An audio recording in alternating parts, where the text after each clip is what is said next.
ಸದ್ಯಕ್ಕೆ ಕಾಯ್ತಿರೋ ಸಿನಿಮಾದಲ್ಲಿ ಮುಖ್ಯವಾಗಿ ಕಾಯ್ತಿರುವಂಥ ಸಿನಿಮಾನೇ ಮ್ಯಾಕ್ಸು. ಸೊ ಮ್ಯಾಕ್ಸ್ ಸಿನಿಮಾದ ಡೇಟ್ ಆಲ್ರೆಡಿ ಈಗ ಎಲ್ಲರೂ ಕೂಡ ಸೆಪ್ಟೆಂಬರ್ 27 ಅಂತ ಇದ್ದಾರೆ. ಸೊ ಪಕ್ಕ ಈ ಡೇಟಿಗೆ ರಿಲೀಸ್ ಆಗುತ್ತಾ ಏನು ಕತೆ? ನೀವು ನೋಡ್ತಾ ಇದ್ದೀರಾ ವಿಜಯ್ ಮೈಲಾರ್ ಯೂಟ್ಯೂಬ್ ಚಾನೆಲ್. ಯಾರೆಲ್ಲ ಸಬ್ಸ್ಕ್ರೈಬ್ ಮಾಡ್ಕೊಂಡಿಲ್ಲ ದಯವಿಟ್ಟು ಸಬ್ಸ್ಕ್ರೈಬ್ ಮಾಡ್ಕೊಳ್ಳಿ ಅಂತ ಹೇಳ್ತಾ, ಸೊ ತುಂಬಾ ಒಂದು ವೈರಲ್ ಆಗ್ತಾ ಇರುವಂತಹ ಡೇಟು ಮ್ಯಾಕ್ಸ್ ಸಿನಿಮಾಗೆ ಸೆಪ್ಟೆಂಬರ್ 27ನೇ ತಾರೀಕು ಅನ್ನುವಂಥದ್ದು.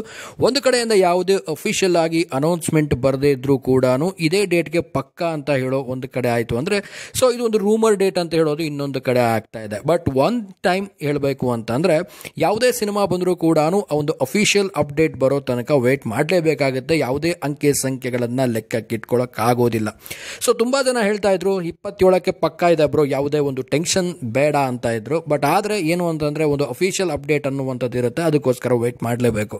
ಸೊ ಒಟ್ಟಾರೆ ಹೇಳಬೇಕು ಅಂದರೆ, ಸಿನಿಮಾಗಳು ಸಾಲಾಗಿ ರಿಲೀಸ್ ಆಗ್ತಾ ಇರುವಂಥದ್ದು ಒಂದು ಕಡೆ ಖುಷಿ ತರ್ತಿರುವಂಥ ವಿಚಾರ. ಇನ್ನೊಂದು ಕಡೆ ಏನಪ್ಪ ಅಂದರೆ, ಪರಭಾಷಾ ಸಿನಿಮಾಗಳು ಮತ್ತು ನಮ್ಮ ಸಿನಿಮಾಗಳು ಎಲ್ಲ ಕೂಡ ಥಿಯೇಟ್ರಲ್ಲಿ ಬಂದು ಕ್ಲಾಶ್ ಆಗುತ್ತಾ ಏನು ಅನ್ನೋ ಒಂದು ಭಯ ಕೂಡ ಕಾಡ್ತಾ ಇರುವಂಥದ್ದು.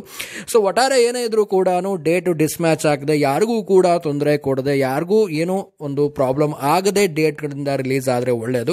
ಯಾಕಂದರೆ ಎಲ್ಲ ಊರಲ್ಲೂ ಕೂಡ ಒಂದು ಥಿಯೇಟರ್ಸ್ಗಳಿರುತ್ತೆ ಹೊರತು ಮಲ್ಟಿಪ್ಲೆಕ್ಸ್ಗಳಿರಲ್ಲ. ಸೊ ದೊಡ್ಡ ಸಿಟಿಗಳಲ್ಲಿ ಮಲ್ಟಿಪ್ಲೆಕ್ಸಲ್ಲಿ ನೋಡ್ತಾರೆ, ಆದರೆ ಚಿಕ್ಕ ಪುಟ್ಟ ಸಿಟಿಗಳಲ್ಲೆಲ್ಲ ಥಿಯೇಟ್ರಲ್ಲಿ ರಿಲೀಸ್ ಆಗುತ್ತೆ. ಸೊ ಥಿಯೇಟರ್ಗಳ ಸಂಖ್ಯೆ ಮೊದಲೇ ಕಮ್ಮಿ ಇರೋದ್ರಿಂದ, ಸೊ ಎಲ್ಲ ಸಿನಿಮಾಗಳು ಒಂದೇ ಒಂದು ಡೇಟಲ್ಲಿ ಒಂದು ವಾರ ಗ್ಯಾಪಲ್ಲಿ ರಿಲೀಸ್ ಆಯಿತು ಅಂದರೆ ಸ್ವಲ್ಪ ಕಷ್ಟ ಆಗುತ್ತೆ ಅನಿಸುತ್ತೆ. ಸೊ ನನಗನ್ಸಿದ ವಿಚಾರ ಇಷ್ಟೇ, ಈ ಸಿನಿಮಾಗಳು ಎಲ್ಲ ಬರ್ತಾ ಇರುವಂಥದ್ದು ಒಂದು ಖುಷಿ ಆಗ್ತಾ ಇರುವೆ, ಆದರೆ ಡೇಟ್ಗಳು ಕ್ಲಾಶ್ ಆಗಬಾರ್ದು ಅನ್ನುವಂಥದ್ದಷ್ಟೇ. ಸೊ ಸೆಪ್ಟೆಂಬರ್ 27ಕ್ಕೆ ಏನಾದರೂ ಮ್ಯಾಕ್ಸ್ ಬಂತು ಅಂದರೆ ತುಂಬಾ ಖುಷಿ ಆಗುತ್ತೆ. ಯಾಕಂದರೆ ಸಿನಿಮಾಗಳೇ ಒಂದು ಸ್ಟಾರ್ ಸಿನಿಮಾಗಳಿಲ್ದೇ ಆಲ್ಮೋಸ್ಟ್ ಈಗ ಸಿನಿಮಾ ಥಿಯೇಟರ್ಗಳು ಖಾಲಿ ಹೊಡಿತಾ ಇರುವಂಥದ್ದು. ಸೊ ಲಾಸ್ಟ್ ಕಳೆದ ಬಾರಿ ರಿಲೀಸ್ ಆದಂಥ ಭೀಮಾ ಆಗಿರ್ಬೋದು, ಕೃಷ್ಣಂ ಪ್ರಣಯ ಸಖಿ ಆಗಿರ್ಬೋದು, 2 ಸಿನಿಮಾಗಳ ಹೌಸ್ಫುಲ್ ಪ್ರದರ್ಶನವನ್ನು ಹೋಗ್ತಾ ಇರುವಂಥದ್ದು ಒಂದು ಖುಷಿ ತರ್ತಿರುವಂಥ ವಿಚಾರ. ಹಾಗೆ ಸಾಲಾಗಿ ನೆಕ್ಸ್ಟ್ ಬರುವಂಥ ಎಲ್ಲ ಕನ್ನಡ ಸಿನಿಮಾಗಳು ಇದೇ ರೀತಿಯಾಗಿ ಹೌಸ್ಫುಲ್ ಪ್ರದರ್ಶನವನ್ನು ಥಿಯೇಟರ್ ಮುಖಾಂತರವಾಗಿ ಕೊಡ್ತು ಅಂತಂದರೆ, ಸೊ ನಿಜವಾಗ್ಲೂ ಇಂಡಸ್ಟ್ರಿ ಡೆವಲಪ್ಮೆಂಟ್ಗೆ ತುಂಬಾ ಒಂದು ಖುಷಿ ಆಗುತ್ತೆ ಅಂತಲೇ ಹೇಳ್ಬೋದು. ಸೊ ಒಟ್ಟಾರೆ ಏನೇ ಇದ್ರೂ ಕೂಡ ಒಂದು ಅಫಿಷಿಯಲ್ ಅಪ್ಡೇಟ್ಗೆ ನಾನು ಕೂಡ ವೆಯ್ಟ್ ಮಾಡ್ತಾ ಇದ್ದೀನಿ. ಐ ಥಿಂಕ್ ನೀವು ಕೂಡ ವೆಯ್ಟ್ ಮಾಡ್ತಾ ಇದ್ದೀರಾ. ಸೊ ಮ್ಯಾಕ್ಸ್ ಸಿನಿಮಾ ಅಂತ ಬಂದಾಗ ತುಂಬಾ ಒಂದು ಎಕ್ಸ್ಪೆಕ್ಟೇಷನ್ ಕ್ರಿಯೇಟ್ ಮಾಡಿರುವಂಥದ್ದು. ಆಲ್ಮೋಸ್ಟ್ ಈಗ ಎಲ್ಲರೂ ಕೂಡ ಹೇಳ್ತಾ ಇರುವಂಥದ್ದು ಒಂದು ಡಿಫ್ರೆಂಟ್ ಆಗಿ ನೋಡ್ತೀರಾ ಸುದೀಪ್ ಸರ್ನ ಇದರಲ್ಲಿ ಅಲ್ಟಿಮೇಟ್ ಆಗಿ ಒಂದು ಬೇರೆ ಒಂದು ರೇಂಜಲ್ಲಿ ತೋರಿಸಿದ್ದಾರೆ ಡೈರೆಕ್ಟರ್ ಅನ್ನುವಂಥದ್ದು.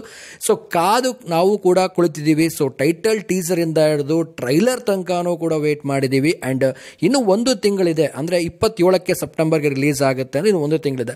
ಇಷ್ಟರಲ್ಲಿ ಎಲ್ಲ ಪ್ರಮೋಷನ್ಸ್ ಆಗಿರ್ಬೋದು, ಬೇರೆ ಆಕ್ಟಿವಿಟೀಸ್ ಆಗಿರ್ಬೋದು, ಎಲ್ಲ ಕೂಡ ಆಗುತ್ತಾ ಏನು ಕತೆ? ಸೊ ಇದನ್ನು ಕೂಡ ಒಂದು ಪಾಸಿಬಲ್ ಆಗಿ ನೋಡಬೇಕಾಗುತ್ತೆ.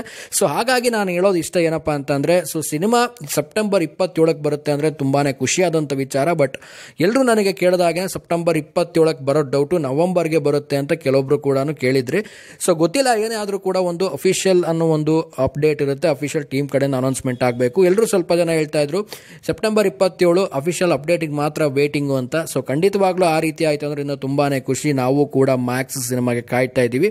ಸೊ ನೀವು ಕೂಡ ಮ್ಯಾಕ್ಸ್ ಸಿನಿಮಾಗೆ ಕಾಯ್ತಾ ಇದ್ದೀರಾ ಅಂತ ಅಂದ್ಕೊಂಡಿದ್ದೀನಿ. ಆ್ಯಂಡ್ ನೀವು ಕೂಡ ವೇಟ್ ಮಾಡ್ತಾ ಇದ್ದೀರಾ. ಆ್ಯಂಡ್ ಸೆಪ್ಟೆಂಬರ್ 27ನೇ ತಾರೀಕಿಗೆ ಮ್ಯಾಕ್ಸ್ ಸಿನಿಮಾ ರಿಲೀಸ್ ಆಗುತ್ತೆ ಅಂತಂದರೆ ಪಕ್ಕ ಅಂತ ಒಂದು ಕಾಮೆಂಟ್ ಸೆಕ್ಷನಲ್ಲಿ ಕಾಮೆಂಟ್ ಮಾಡಿ ತಿಳಿಸಿ ಅಂತ ಹೇಳ್ತಾ, ಚಾನಲ್ಗೆ ನೀವು ಯಾರು ಸಬ್ಸ್ಕ್ರೈಬ್ ಮಾಡ್ಕೊಂಡಿಲ್ಲ ಸಬ್ಸ್ಕ್ರೈಬ್ ಮಾಡ್ಕೊಳ್ಳಿ. ಆ್ಯಂಡ್ ಇನ್ಸ್ಟಾಗ್ರಾಮ್, ಫೇಸ್ಬುಕ್ ಹಾಗೆ ಎಕ್ಸೆಲ್ ಫಾಲೋ ಮಾಡೋದನ್ನು ಮರಿಬೇಡಿ. ಮುಂದಿನ ವಿಡಿಯೋದಲ್ಲಿ ನಿಮ್ಮ ಜೊತೆ ಸಿಗ್ತೀನಿ. ನಮಸ್ಕಾರ, ಟಾಟಾ, ಬಾಯ್ ಬಾಯ್.